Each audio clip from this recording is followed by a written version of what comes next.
Hello everyone.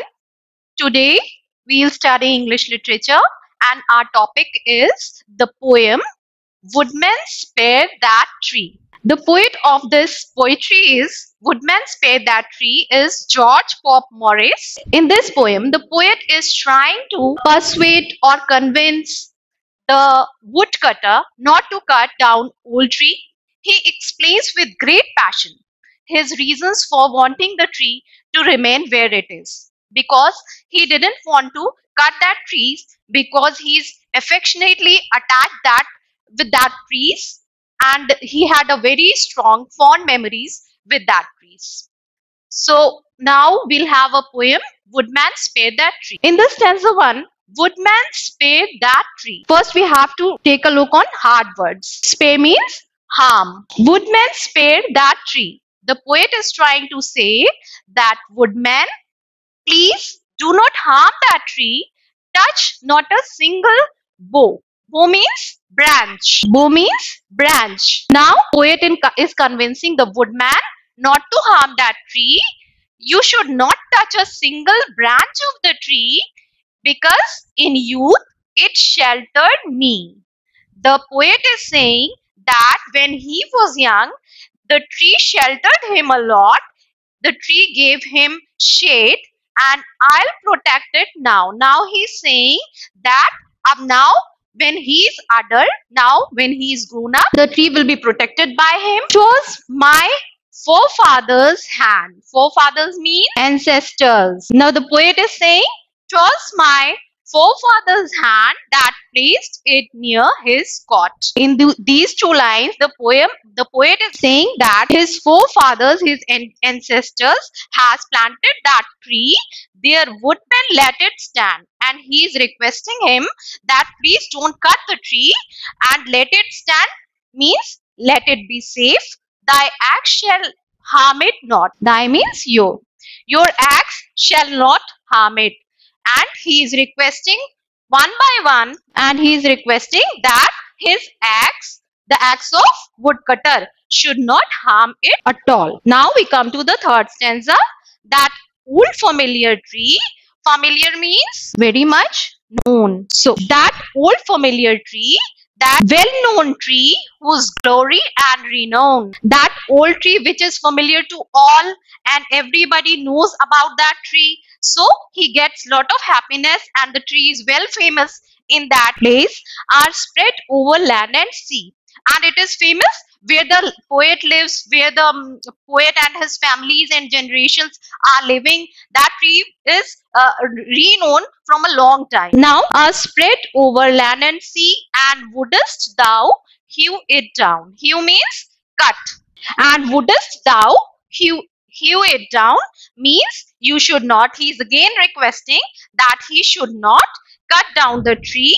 We'll come to the fourth one. Woodman forbear stroke. Forbear means having opportunity. Now the poet is saying woodman forbear thy stroke means woodman, you have the opportunity to stroke means to chop it. Woodman, you have an opportunity to chop this tree, but cut not its earth-bound ties. But I request you again, don't cut this tree because it is bound with earth, means the roots are in the earth and it is strongly bound with the roots. Oh, spare that aged oak, and the tree is oak. Spare means harm. Do not harm that aged oak. Age means old. That old tree. Don't spare that aged oak, that old tree. Do not harm that tree. Now towering to the skies, which is so old that its height has increased now. It seems like to be touching the sky. So he is saying, the poet is saying, now towering to the skies. Now it is so big that it seems like to be touching to the skies. When but an idle boy. Now in this stanza, the poet is recalling his memories. Memories in the past. The poet is saying, when but an idle boy, while recalling his memories, the poet is saying when he was idle means free from all worry, means his childhood. When he was a child, I sought its grateful shade. He always plays in that tree's grateful shade. In all their gushing joy, he played under the tree. Here too my sister played. He is recalling that his friends and his siblings, all the children together played there. Sister means his family members, his siblings, all play together. Now next stanza. My heart shrinks round the clings. And now finally when he's seeing that a woodman is finally taking the axe and going to chop the tree, he's saying that my heart shrinks round the cling. That, O woodcutter, my heart is sinking. My heart is in sorrow. Close as thy old friend, here shall the wild bird sing. The poet is saying, you as you are close to the tree, this is my old friend, please leave him, leave him.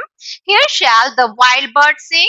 Many of the wild birds, which are making their nest on the branches of the tree, of that oak tree, let them live there peacefully, and still thy branches bend.